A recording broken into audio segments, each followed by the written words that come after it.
ठीक है, चलो वन डाउन करेंगे। हाँ, मराठा आरक्षणासाठी लढणारे नेते मनोज जरांगे पाटील आज शांतता रॅलीची सुरुवात सोलापुरातून करणार आहे।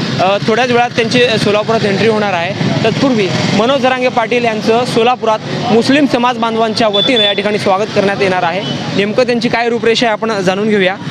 मनोज जरांगे पाटील आज सोलापुरात आहेत, काय मुस्लिम समाजावतीने सत्कार होणार? मुस्लिम समाजातर्फे त्यांचं हार्दिक स्वागत आणि विजापूर वेसातून आम्ही सर्व लोक 11:15 वाजता इथून निघणार आहे आणि शाहजो दर्ग्यामध्ये त्यांच्या दर्शन झाल्यानंतर त्यांचं स्वागत आणि आरक्षणाच्या निवेदनाचा पाठिंबा डिक्लेअर करणार आहे सर्व मुस्लिम बांधव।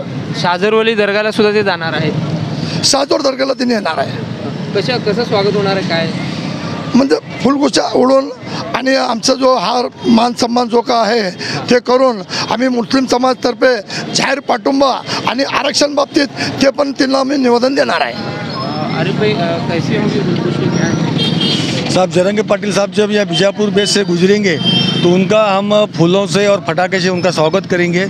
उसके बाद शाहजू दरगाह में वो ज़ियारत के लिए जाने वाले हैं, तो वहाँ हम सब मुस्लिम समाज के सब हमारे कुल जमात और छत्रपति शिवाजी महाराज मुस्लिम ब्रिगेड के जानिब से उनका स्वागत किया जाएगा सबसे पहले। उसके बाद निवेदन और जाहिर पार्टी का हम उनको निवेदन देने वाले हैं। मराठा आरक्षण की मांग हो रही है, मुस्लिम समाज के आरक्षण की भी बात आप रखेंगे? हम उसके लिए जा रहे हैं कि उनका मराठा आरक्षण के लिए हम लोग सक्रिय पाठिंबा दिए और जरंगे पाटिल साहब ने पहली बार मुस्लिम को समाज को आरक्षण देना ये बात कही है, इसलिए हम उनको ये निवेदन भी दे रहे हैं कि मुस्लिम समाज के आरक्षण के लिए भी वो हमारे चळवळ में हमारे इसमें जो है संघर्ष में वो हमारा साथ दे।